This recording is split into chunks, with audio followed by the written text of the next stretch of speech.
Hey guys, welcome back to another video, and in this video I'm going to show you how you can fix your problem when it suddenly says your device ran into a problem and needs to restart. Will restart for you. The stop code is bad system config info. So you can fix this. Let's get started. When this is restarting, it will open this menu. Now click on troubleshoot and then click on advanced option, then click on startup settings. Then click on restart and then this will open. Now you have to press 4 or F4 on your keyboard and this will enable safe mode. Now once you boot up in safe mode, you have to press Windows plus R to open run dialog box and then you have to type CMD in it. Click OK and then you have to type these two codes individually. First type BCD edit delete value default numproc, hit enter and then type BCD edit delete value default truncate memory and then hit enter. Now what you have to do is restart your PC and hopefully your problem solves.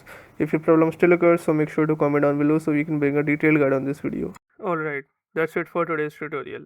I really hope this video helped you solve your problem or learn something new about your PC. My goal on this channel is to make everything about computers simple and easy, whether it's fixing errors, downloading software or any game, boosting performance of any Windows or any game, or understanding new tools. If this video was helpful in any way, don't forget to hit the like button because it really motivates me to keep bringing you more useful content. And if you're new here, make sure to subscribe and turn on the notification bell so you never miss any future tutorials, tips, and PC fixes. Also, if you're facing any issues or have any questions related to computers, Windows, software, or anything technical, drop them in the comments. I read all of your comments and I'll try my best to help you out. Thanks a lot for watching. Take care of your system, keep learning, and I'll see you in the next video. Thanks.